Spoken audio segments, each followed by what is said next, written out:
Nyalakan rekamannya, Ustaz. Ya, baik. Silakan dimulai. Oke. Mohon izin Ustaz Ya. Adian ya untuk memulai. Baik. Bismillahirrahmanirrahim. Assalamualaikum warahmatullahi wabarakatuh. Waalaikumsalam warahmatullahi wabarakatuh. Alhamdulillahirabbil alamin. Wassalatu wassalamu ala asyrafil anbiya'i wal mursalin nabiyyina Muhammadin wa ala alihi wa ashabihi wa man tabi'ahum bi ihsanin ila yaumiddin amma ba'du. Yang pertama-tama mari kita panjatkan puji serta syukur kita kepada Allah Subhanahu wa taala. Pada malam yang berbahagia ini kita semua kembali diperkumpulkan dalam rangka sama-sama mengikuti kuliah Ramadan Dewan Dakwah Islamiyah Indonesia. Itu yang pertama. Yang kedua adalah salawat dan salam senantiasa tercurah kepada suri tauladan kita Nabi Muhammad Shallallahu Alaihi Wasallam. Mudah-mudahan kita selaku umatnya beliau senantiasa berpegang teguh kepada sunnah-sunnah yang beliau sampaikan kepada kita semua hingga ajal menyebut kita semua. Sebelum acara dimulai, perkenalkan saya Ilyas Humam Zulfikor selaku moderator, yaitu seorang mahasiswa Sekolah Tinggi Ilmu Dakwah Muhammad Natsir semester 8 yang insya Allah akan memandu kuliah Ramadan pada malam hari ini. Adapun susunan acaranya adalah yang pertama pembukaan, yang kedua adalah kegiatan inti, yaitu kuliah yang disampaikan oleh Al-Ustadz Hasan Basri, dan yang terakhir adalah penutup. Mari sama-sama kita beranjak kepada kegiatan yang pertama, yaitu pembukaan. Mari kita buka kuliah Ramadan pada malam hari ini dengan bacaan basmalah. Bismillahirrahmanirrahim. Bismillahirrahmanirrahim.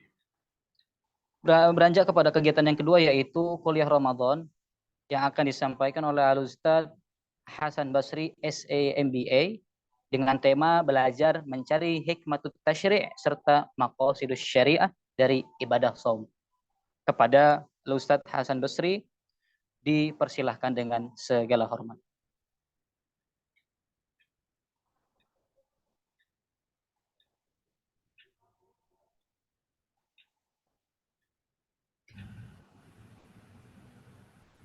Monggo Ustadz Hasan dimulai. Bismillahirrahmanirrahim. Assalamualaikum warahmatullahi wabarakatuh. Waalaikumsalam warahmatullahi wabarakatuh. Alhamdulillah bi ni'matihi tatimmus shalihat. Asyhadu an la ilaha illallah wahdahu la syarikalah wa asyhadu anna Muhammadan abduhu wa rasuluh sallallahu alaihi wa ala alihi wa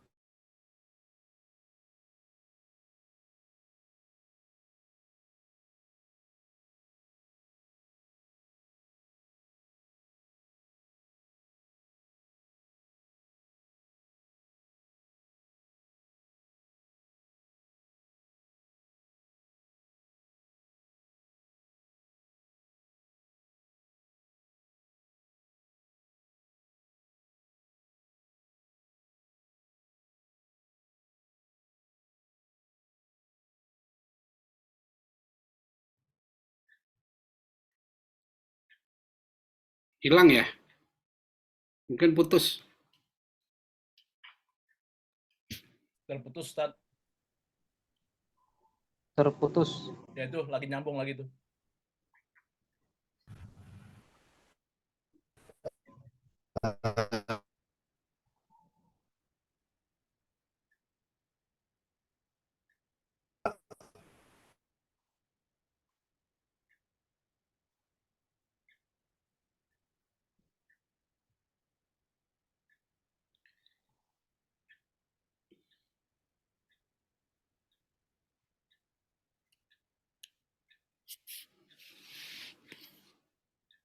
Ustaz Hasan bisa mendengar?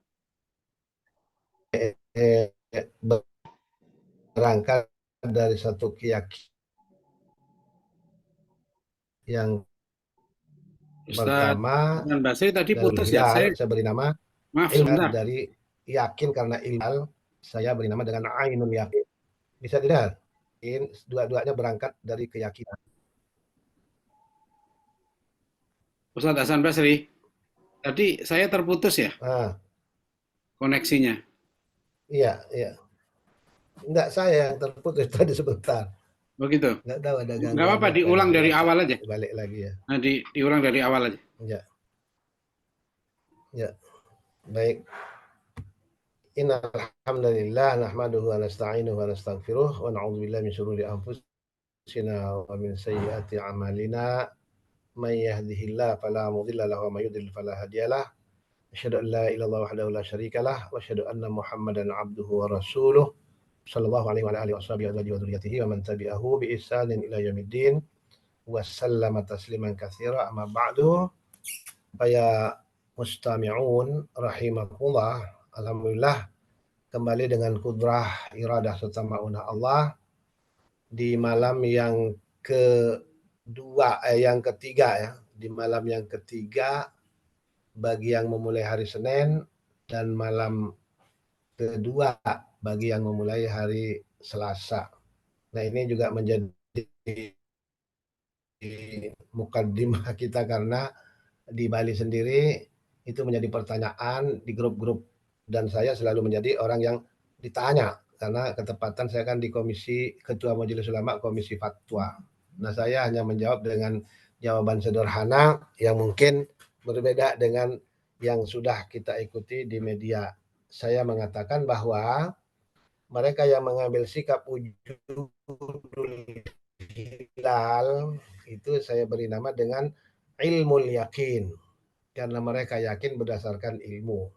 Sementara yang mengambil sikap ru'yatul hilal itu saya beri nama ainul yakin. Sehingga dua-duanya nggak ada yang salah karena berangkat dari keyakinan walaupun tentu kualitas keyakinannya yang satu atas dasar ilmu, yang satu atas dasar ain. Memang saya katakan logika sederhananya sesuatu yang ada belum tentu kelihatan. Tetapi yang kelihatan pasti ada. Nah, ini jawaban sederhana saya untuk teman-teman yang mempertanyakan itu.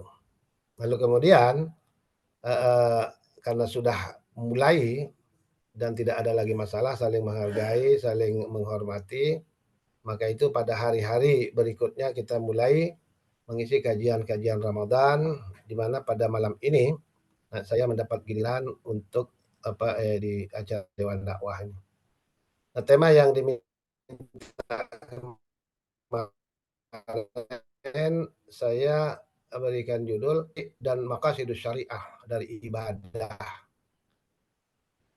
Karena kita sedang fokus di ibadah saum, maka saya fokuskan kepada saum. Karena memang salah satu kelemahan umat Islam belajar syariat itu berhenti pada kaifiyah, bagaimana cara salat yang benar, bagaimana cara puasa menurut cara Rasulullah SAW, tetapi kadang-kadang mereka tidak beranjak untuk mencoba mencari hikmatut tasyri'. Maka saya tertarik dengan muqaddimah yang disyarah Bulughul Maram dalam kitab Tawdihul Ahkam. Beliau menyarankan agar memahami syariat kita hendaknya melangkah sampai 3 dimensi. Memang yang pertama itu tata cara, baik cara, waktu maupun tempatnya, karena itu memang yang pertama yang harus kita lakukan. Tetapi untuk merasakan nikmatnya beribadah, tentu kita harus melangkah kepada hikmatut tasyri'. Para ulama kita itu sudah memberikan warisan di dalam mencari hikmah setiap ibadah. Bahkan ada kesimpulan dari para ulama bahwa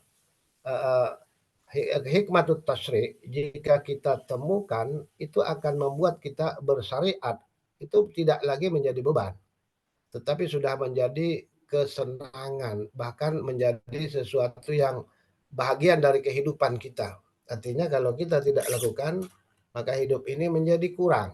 Maka kita temukanlah kitab-kitab yang berbicara tentang ini, hikmah ibadah saum, hikmah ibadah haji, hikmah salat subuh dan seterusnya dan seterusnya. Nah, ini yang perlu kita sampaikan pula kepada umat agar jangan berhenti pada kaifiyah. Dan di wilayah ini memang banyak perdebatan. Tetapi manakala kita sudah sampai kepada hikmatut tasyri', maka akan kita rasakan nikmatnya beribadah. Sehingga perbedaan-perbedaan itu akan kita lampaui. Karena kita sudah mendapatkan hikmahnya beribadah. Dalam hal ini saum. Bahkan masih ada tahapan ketiga menurut Syekh Al-Bassam, yaitu maqasidus syariah. Yang para ulama sudah menyimpulkan bahwa maqasidus syariah secara akumulatif itu paling tidak ada 6. Pertama adalah hibduddin, menjaga keberlangsungan agama. Hibdun nafas, menjaga jiwa. Hibdul mal, menjaga harta. Hibdul akal, menjaga akal. Hibdun nasl, menjaga keturunan. Dan hibdul id, menjaga kehormatan. Ini akumulasi dari syariat secara keseluruhan. Tetapi masing-masing syariah itu sendiri itu ada targetnya masing-masing. Maka sebelum kita memberikan contoh tentang maqasidus syariah dari masing-masing ibadah, maka kita kembali dulu kepada tahapan kedua, hikmatut tasyri'. Dalam hal ini tentu kita berbicara tentang saum. Apa saja hikmah saum? Terlalu banyak untuk kita kemukakan, terutama dari sudut kesehatan. Saya pernah membaca satu buku, di situ dijelaskan ada 40 jenis penyakit fisik yang bisa diilaj dengan saum. Itu penyakit fisik. Belum lagi penyakit psikis, penyakit jiwa, bahkan penyakit masyarakat. Penyakit fisik hanya bisa diobati oleh dokter ahlinya masing-masing, THT, ya dokter THT, internis, dokter internis, kemudian jantung, dokter jantung. Dan dokter-dokter itu tidak bisa menyembuhkan penyakit jiwa kecuali oleh dokter jiwa, psikolog, ahli jiwa. Bahkan penyakit masyarakat hanya bisa disembuhkan oleh para dai, para kiai. Tetapi ibadah saum menyembuhkan 3 jenis penyakit itu. Penyakit fisik pun ilatnya adalah saum. Maka tidak salah, walaupun hadis ini hadis lemah secara matan, secara sanad, tetapi maknanya sepertinya sahih secara matan. Sumu tasihhu. Berpuasalah engkau, niscaya engkau akan menjadi sehat. Dan ini dibuktikan oleh para ahli. Dari 40 jenis penyakit yang dalam catatan itu saya angkat 2 saja. Satu penelitian mengatakan bahwa pada saat orang yang sedang berpuasa melakukan aktivitas seperti biasa, dan setiap aktivitas itu membutuhkan energi. Nah, sementara kita tidak mengkonsumsi makanan, minuman sebagai sumber energi, terutama glukos. Maka kata dia dalam penelitian itu bahwa pada saat orang-orang saum beraktivitas dan membutuhkan energi, maka kandungan gula yang ada di dalam atau glosin yang berasal dari glukos itu ditarik dari darah, dari daging, dari hati kita setiap hari, sehingga akan berkurang akhirnya sampai ibadah saum dari sisi kesehatan.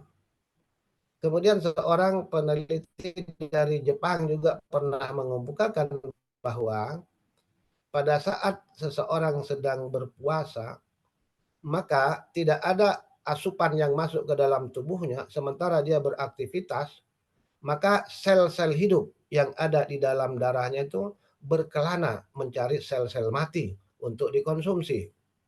Maka praktis orang yang saum, sel-sel mati dalam darah, dalam dagingnya itu akan habis karena dikonsumsi oleh sel-sel hidup yang mencari mangsa. Nah, ini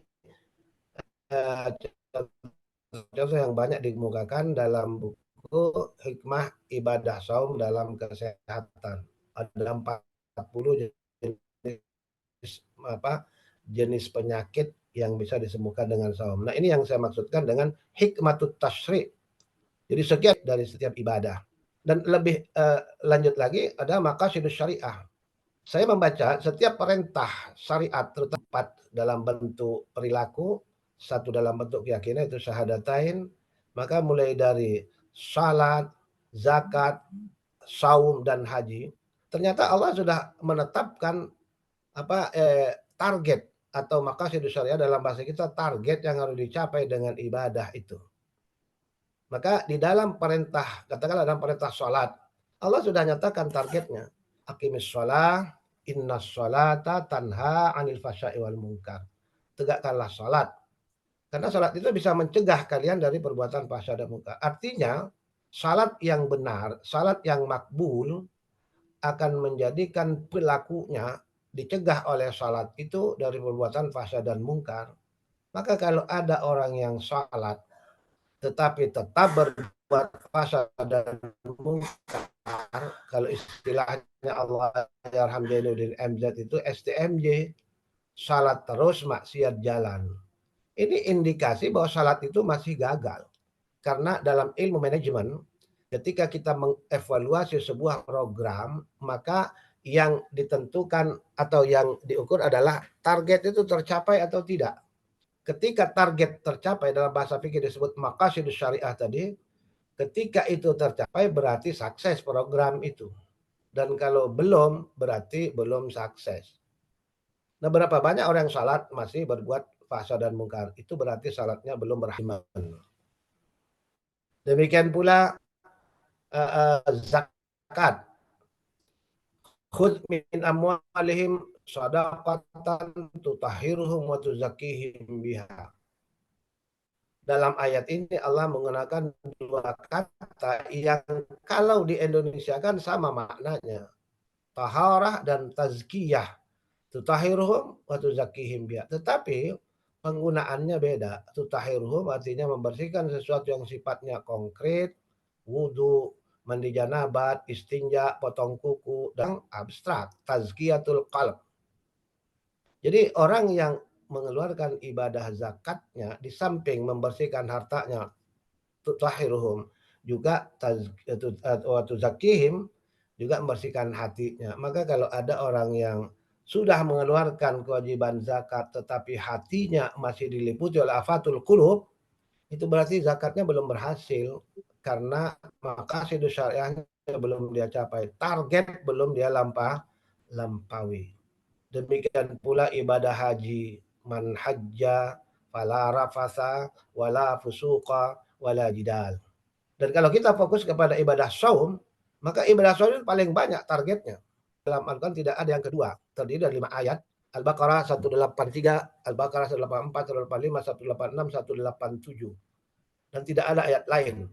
Kalaupun kita dapati kata saum dalam ayat lain, tetapi dalam makna etimologi. Sebagaimana pernyataan Maryam pada saat ia hamil tanpa suami, maka ia sudah menyatakan kepada halayak mengatakan inni nadartu lirrahmani sauma.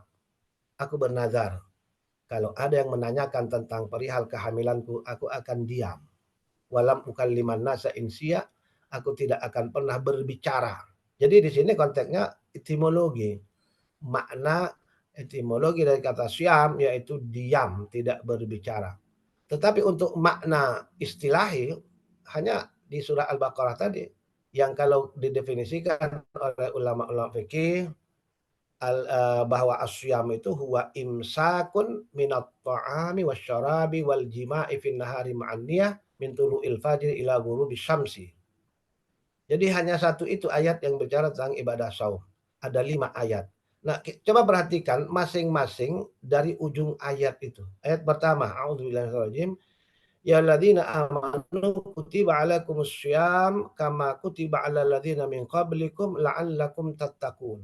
Nah, itu target pertama dari ibadah saum, agar kita menjadi orang yang bertakwa. Lalu bagaimana agar target pertama itu dicapai? Rasulullah SAW itu memberikan suri tauladan.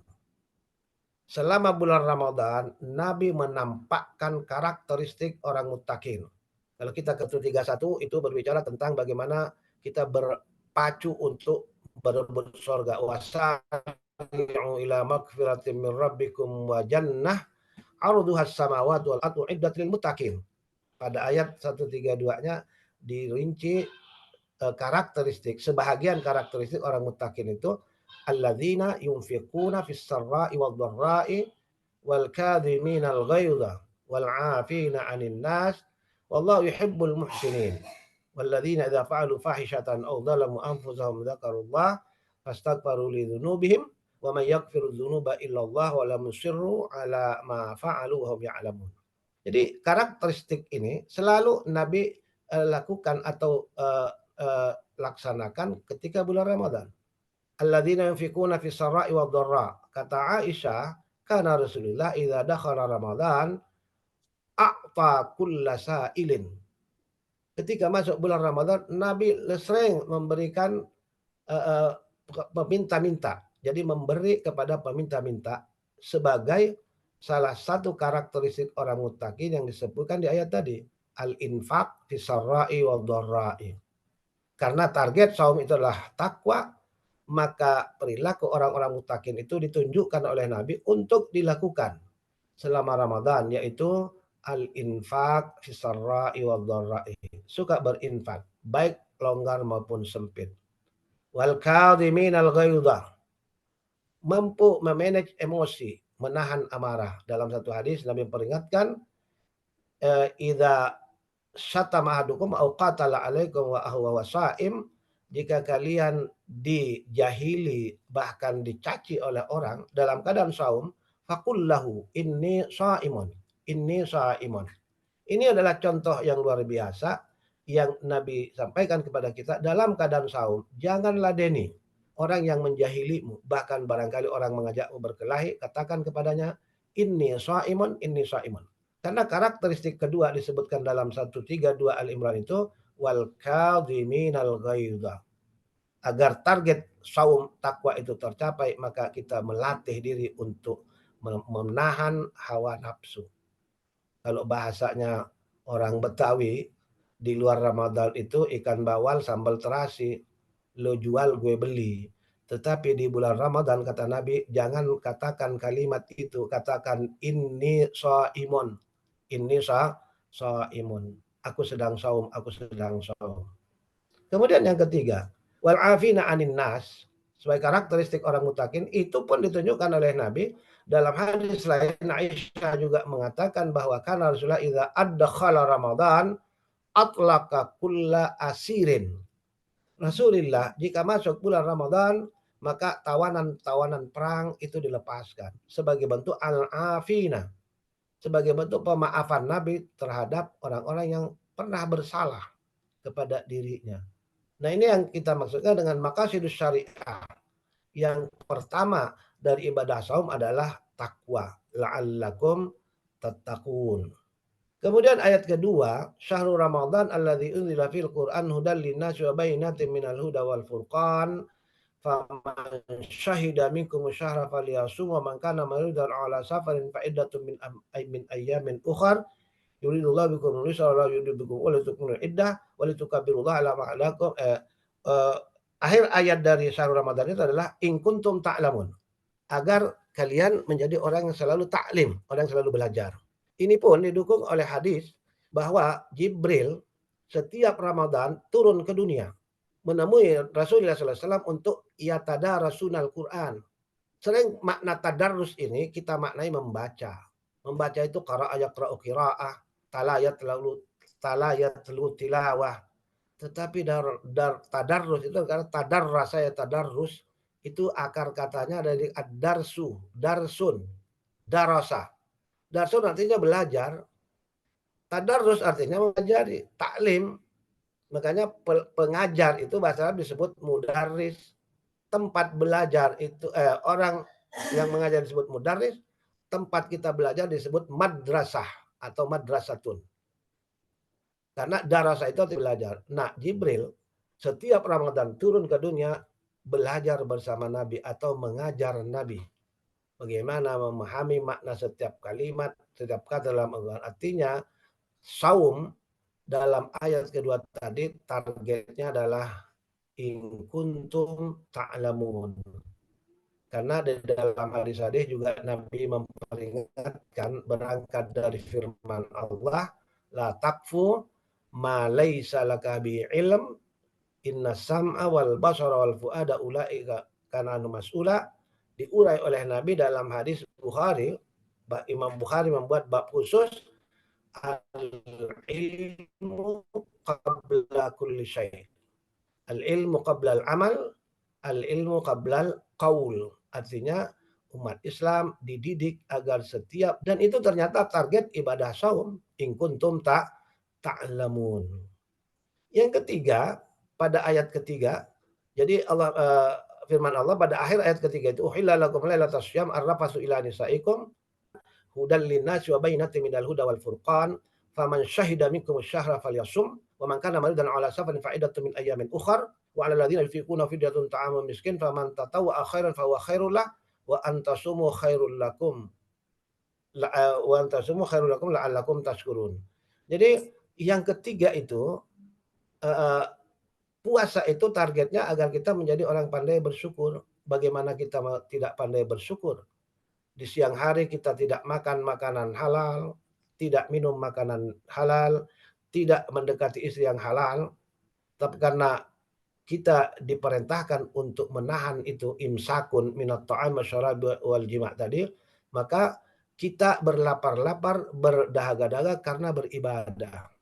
Namun berapa banyak umat manusia hari ini, ikhwatu iman kita di Palestina, lapar tidak makan, haus tidak minum, bukan karena puasa, karena memang tidak ada yang dimakan dan diminum. Maka ini akan membuat kita pandai mensyukuri nikmat Allah. Sebagai target ketiga, la'allakum tashkurun. Kemudian yang keempat, wa idza sa'alaka ibadi anni fa inni qaribun ujibu da'watad da'i idza da'ani falyastajibu li wal yu'minu bi la'allahum yarshudun. Agar kita menjadi orang yang rasyid. Nah, ternyata makna rasyid itu ditafsir di ayat lain di surah Al-Hujurat ayat 7 pertengahan itu, walakinnallaha habbaba ilaikumul iman wa zayyanahu fi qulubikum wa karraha ilaikumul kufra wal fusuqa wal isyan ulaika humur rasyidun. Rasyid, target keempat dari saum itu adalah orang yang dicintai oleh Allah. Mereka mencintai Allah dan cinta itu yang menghiasi hati mereka. Dan ini yang terakhir, wa karraha ilaikumul kufra wal fusuqa wal isyan. Karraha dari kata makruh, mereka benci melihat kekufuran, kefasikan dan kemungkaran al-isyan. Maka itu saya katakan pada jamaah kajian-kajian, ketika ada ketidakberesan di dalam masyarakat, apakah itu perilaku masyarakat, terutama perilaku pemerintah, katakanlah pemimpin, yang kelihatan menyimpang, tidak adil, zalim, lalu kita biarkan, kita tidak peduli. Ya, saya tanya, apa bahasa Indonesianya kalau kita acuh terhadap persoalan? Mereka jawab, tidak peduli, cuek. Saya katakan ada satu kata bahasa Indonesia yang pas sekali untuk mengatakan sesuatu ketidakpedulian itu. Dan itu saya sering gunakan, yaitu kata persetan. Jadi persetan terhadap keadaan yang tidak beres, yang tidak kita pedulikan, itu artinya kita bermental setengah setan. Menurut istilah bahasa Indonesia, ini bukan menurut hadis, bukan menurut Al-Quran, tapi menurut orang Indonesia. Orang yang acuh, tidak peduli dengan keadaan, maka disebut persetan, setengah setan. Ada ketidakadilan, ada kecurangan, ada kebohongan, lalu kita biarkan, berarti kita belum rasyid.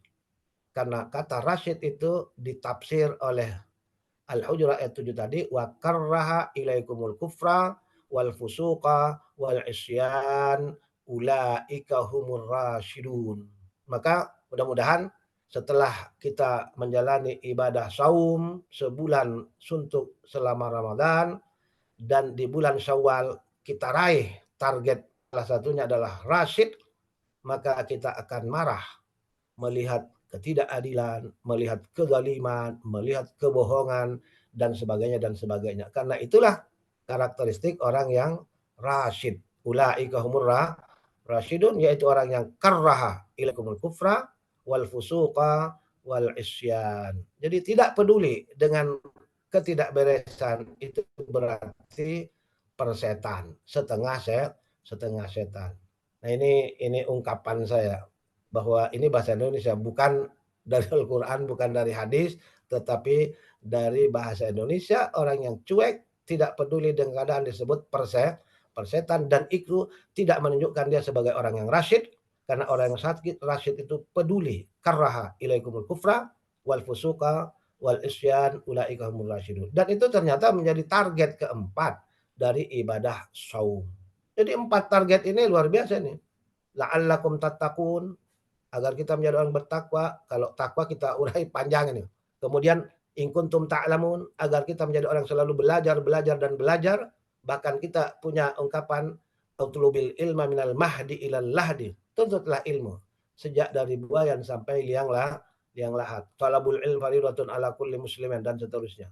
Karena itu memang ajaran Islam, bahwa setiap perilaku kita harus didasari ilmu. La takfu ma laysa laka bihi ilmun inna sam'a wal basara wal fuada kullun ulaika kana anhu mas'ula. Taklim. Yang ketiga adalah syukur, dan syukur ini apalagi baru-baru ini kan kita baru selesai saja melaksanakan pileg, ada di antara teman kita yang dapat kursi, ya syukur, alhamdulillah. Yang belum dapat ya sabar, kata Nabi. Ajaban li amril mu'min, inilah ajaibnya ajaran Islam. Apabila ia mendapatkan sesuatu yang memang dia targetkan, syakara, maka ia syukuri, fakana khairan lahu. Tetapi sebaliknya kalau masih gagal, sabara, fakana khairan lahu, dia sikapi dengan sabar, maka tetap mendatangkan kebaikan. Dan ini tidak ada sikap seperti ini illa mukmin, kecuali sifat orang beriman, kalau imannya itu betul-betul. Tapi kalau imannya sekedar hiasan bibir, ya lain lagi, depresi dan lain sebagainya. Maka inilah yang saya maksudkan, belajar mempelajari hikmatut tasyri' dalam setiap ibadah. Karena kita fokus berbicara tentang saum di bulan Ramadan, maka berusaha mencari hikmah dalam melaksanakan ibadah saum. Dan itu belum cukup kalau kita tidak lanjutkan kepada tahap ketiga, maqasidus syariah. Apa target kita dalam melaksanakan ibadah itu? Dalam hal ini ibadah puasa ternyata ada 4 targetnya. La'allakum tattaqun, in kuntum ta'lamun, la'allakum tashkurun, la'allahum yarshudun. Dan ini harus menjadi kebiasaan kita, karena tadi di awal saya katakan umumnya kita melakukan sesuatu hanya sebatas mempelajari caranya saja. Padahal dalam wilayah ini banyak perdebatan ini. Beda ini, beda itu, dan lain sebagainya. Tetapi kalau kita masuk kepada hikmatut tasyri', maka kita akan mengabaikan perdebatan itu, karena sudah kita rasakan, kita temukan hikmah dari melaksanakan ibadah itu. Apalagi kepada tahap ketiga, maqasidus syariah, dan itu yang jarang dilakukan. Saya pernah waktu sama orang dewan dakwah dari BR itu, pernah di zamannya Pak Husin Umar dulu, beliau menyampaikan tentang motivasi. Beliau awali tulisannya ceramahnya dengan firman Allah, wa idz qala rabbuka lil malaikati inni ja'ilun fil ardi khalifah. Beliau tanyakan, ini ayat tentang apa? Ada yang mengatakan tentang sejarah asal-usul manusia, ada yang menjawab ini, dia katakan ini ayat manajemen, kata beliau. Kenapa? Karena Allah belum menyebut apa dan siapa yang akan ia ciptakan, tetapi targetnya sudah ditetapkan, fil ardi khalifah. Maka dari ayat itu pula lah saya selalu berangkat ketika melakukan sesuatu, maka target harus kita ketahui. Sebab umumnya kita hanya berbuat. Kalau dalam bahasa Indonesia kan disebut overacting. Bangun tidur, bekerja, pulang kerja capek tidur, besok bangun lagi, tanpa ada target. Nah ini umumnya kita seperti itu. Padahal syariah itu mendidik kita untuk selalu mencari atau menentukan target. Atau Allah menentukan target yang harus kita capai. Tadi dalam salat, tanha anil fahsya'i wal munkar. Walaupun bukan hanya itu, hanya saya mengangkat satu-satu saja dari setiap ayat. Kemudian zakat tutahhiruhum wa tuzakkihim biha, agar harta menjadi bersih dan hati kita juga menjadi bersih, karena Allah menggunakan kata tutahhiruhum untuk sesuatu yang konkret dan tuzakkihim sesuatu yang abstrak. Artinya tutahhiruhum harta dan tuzakkihim hati kita. Maka dengan zakat akan melahirkan manusia-manusia yang bersih hatinya kalau target zakat itu tercapai. Demikian pula haji, man hajja fala rafasa wala fusuqa wala jidal. Bagi yang sudah melaksanakan ibadah haji, hendaknya tidak lagi melakukan rafas, fusuk dan jidal. Dan ternyata puasa yang paling banyak tadi targetnya.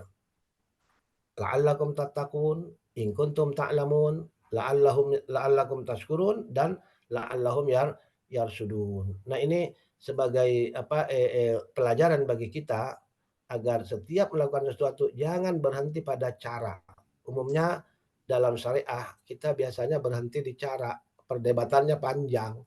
Tapi kalau sudah melangkah kepada hikmatut tasyri', maka perbedaannya akan kita abaikan. Apalagi kepada maqasidus syariah. Nah, inilah kelemahan kita umumnya umat Islam, sekali lagi berhenti pada tata cara saja. Dan ini terbawa-bawa kepada kehidupan kita.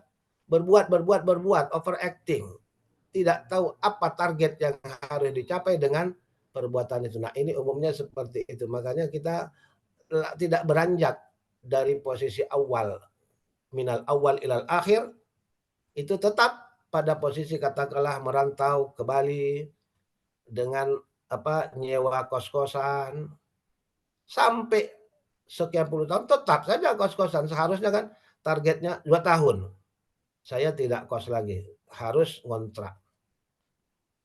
5 tahun lagi, saya tidak harus ngontrak, harus punya rumah sendiri sekecil apapun. Nah, itu baru namanya punya target. Ini umumnya tidak. Dia merasa puas dengan hidup dalam kos-kosan dari awal sampai akhir. Nah, ini bukti nyata bahwa umumnya kita berbuat tanpa target. Padahal keberhasilan sesuatu akan ditentukan jika dievaluasi. Yang menentukan berhasil atau tidaknya adalah target. Jika target tercapai berarti itu berhasil. Itu pun dalam ilmu manajemen masih dibagi 2 lagi. Tercapainya target itu dengan efektif dan efisien. Jika hanya efektif saja berarti setengah gagal. Atau hanya efisien saja itu setengah gagal. Setengah berhasil. Tapi berhasil yang hakiki adalah manakala target tercapai dengan efektif dan efisien. Budgetnya tidak bertambah, waktunya pun tidak molor. Nah, barangkali ini materinya dan ini bisa diperluas lagi maknanya oleh Dr. Adian Husaini. Saya hanya mengangkat poin-poinnya saja. Nah, barangkali waktu kita sudah sampai ya 30 menit. Insyaallah sarahnya nanti 1 jam Dr. Adian. Saya ingin ini aja, Ustaz Hasan Basri, terima kasih, Masya Allah. Saya dapat ilmu baru lagi nih tentang saum. Ayatnya itu aja dari tahun ke tahun ya. Nah, iya. Ini ada yang baru lagi dari Ustaz Hasan Basri tadi tentang maqasidus syariah ya. Jadi memang kalau tadi Ustaz Hasan, terutama yang terakhir, saya ingin komentar sedikit aja tentang tentang rosyid ya. Itu kan ada makna juga, rosyid itu kan maknanya juga matang dan cerdas. Ya, dia sampai kepada rusydnya itu kan kematangannya, dia sudah dewasa ya. Barangkali kalau kita artikan dengan saum ini ya, orang yang takwa, orang yang tadi ya berilmu itu kan ujungnya dia matang ya, dia cerdas.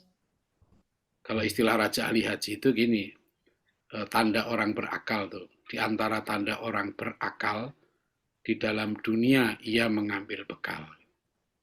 Jadi kan, nah itu kan kalau di konstitusi kita kan ada pembukaan itu mencerdaskan kehidupan bangsa itu. Jadi beberapa seminar saya sampaikan jangan cerdas itu jangan aja dimaknai kecerdasan literasi ya. Apalagi nanti ada kecerdasan kinetik, kecerdasan bahasa. Tapi kecerdasan yang terpenting itu manusia cerdas itu ya manusia yang memang dia mengambil bekal untuk akhiratnya. Iya. Itu kan ada, Ustaz, itu kan ada hadis Nabi tuh tentang itu. Ya, Al-kaisu mandana nafsahu wa amila lima ba'dal maut. Jadi optimis itu kan adalah orang yang cerdas itu orang yang mandana nafsu, orang yang selalu mengendalikan kehendak hawa nafsunya, wa amila lima ba'dal maut, dan dia selalu berbuat untuk bekal matinya. ya ini ya. Jadi ini betul ya. Sebaliknya orang yang bodoh itu manittaba hawahu wa tamanna 'ala Allahil ma'ani. Orang yang selalu mengikuti hawa nafsunya dan panjang angan-angan. Ada hadisnya itu kan? Ya, iya, Masya Allah. Nanti bisa Ya, dibagi ya. Jadi kalau kan dalam bahasa begini Ustaz Hasan, kalau orang sekuler ya, itu dia berbuat sesuatu tujuannya itu duniawi, berhenti di situ. duniawi. Jadi science for the sake of science. Dia belajar sains untuk sains itu. Art to art. Seni untuk seni. Ya, jadi dia kerja untuk kerja, ya kan? Berhenti di situ. Nah, itu yang dia sebetulnya tidak cerdas, ya, karena kalau dalam Islam kan nggak begitu. Dia kerja untuk ibadah. Iya, Dia mau jadi anggota DPR untuk ibadah, bukan sekedar dapat kursi. Ibadah. Ya, kalau dapat kursi aja bawa aja kursi dari rumah ya, sama aja. Ya. Jadi kalau dia cerdas, dia bukan hanya mau jadi presiden, ya, dia mau jadi presiden untuk apa kan gitu? Untuk akhirat bukan dunia, ya, untuk dia mencari keselamatan di akhirat. Gitu. Rugi kalau dia tujuannya dunia itu. Nah itu yang saya kira. Terima kasih Ustaz Hasan Basri, Masya Allah kita dapat tambahan ilmu baru. Ini mohon Kominfo didokumentasikan ya, banyak ilmu dan hikmah yang bisa kita petik dari 2 hari kajian kita ini. Baik, demikian. Terima kasih. Saya kira supaya kita bisa istirahat. Apalagi di Bali juga sudah pukul berapa ini? Pukul 11 ya? Iya. Sana 11 lewat, hampir jam 12. Nanti ya, besok kajian subuh, juga. Kajian duha. Kalau puasa kan padat. Gak apa-apa, memang ini Ramadan begini. Ya. Subuh ada, kajian duha. Kita yang belum ada kajian tengah malam, Ustaz. Yang lain istirahat, tidur, kita tambah. Saya lihat Ramadan ini yang masih kosong itu kajian tengah malam. Kalau di sini ada, Ustaz, di masjid. Ya. Ya, baik. Saya kira ada begitu. Di sini, Ustaz. Mas Ilyas. Syekhnya pulang ini. Ada Syekh dari Yaman, Ustaz Rassas. Itu kajiannya malam kajiannya jam 3. Ini pulang dia sekarang. Tahun ini dia pulang. 5. Oke. Baik, Ustaz Hasan Basri, terima kasih. Silakan Mas Ilyas ditutup kajian kita. Mudah-mudahan semuanya sehat walafiat. Jadi kita sore besok sama malam kita insya Allah ya berjumpa lagi. Amin. Amin. Insya Allah. Beranjak ke acara selanjutnya. Tapi sebelum beranjak, saya mengucapkan terima kasih banyak atas paparan yang diberikan oleh Al-Ustadz Hasan Basri maupun tambahan daripada Dr. Adin Husaini. Ya mudah-mudahan apa yang kita dengarkan malam hari ini menjadi tambahan ilmu bagi kita agar supaya tidak jatuh ke dalam lubang kemaksiatan. Karena dengan ilmu yang kita dapatkan pada malam hari ini. Banyak sekali catatan yang saya catat pada malam hari ini. Tapi mudah-mudahan inti daripada catatan saya malam hari ini ya, dari segala ibadah yang Allah berikan kepada kita semua tentu ada hikmah tersendiri yang bisa kita cari masing-masing. Barangkali itu yang bisa disampaikan. Yang terakhir adalah penutup. Mari kita tutup acara kita pada malam hari ini dengan membaca hamdalah secara bersama-sama, juga doa kafaratul majlis. Alhamdulillahirabbil alamin. Subhanakallahumma wa bihamdika asyhadu an la ilaha illa anta astaghfiruka wa atubu ilaik. Saya selaku moderator mohon pamit dan mohon maaf atas segala kesalahan dalam berucap. Wabillahi taufiq wal hidayah. Wallahul muwaffiq ila aqwamit thoriq. Terima kasih banyak sekali lagi atas kehadiran para hadirin sekalian. Assalamualaikum warahmatullahi wabarakatuh. Waalaikumsalam warahmatullahi wabarakatuh. Pamit, Ustaz. Ya, terima kasih semuanya, istirahat. Assalamualaikum. Iya. Waalaikumsalam Jazakumullahu warahmatullahi wabarakatuh. khairan. Jazakumullahu khairan. Ya.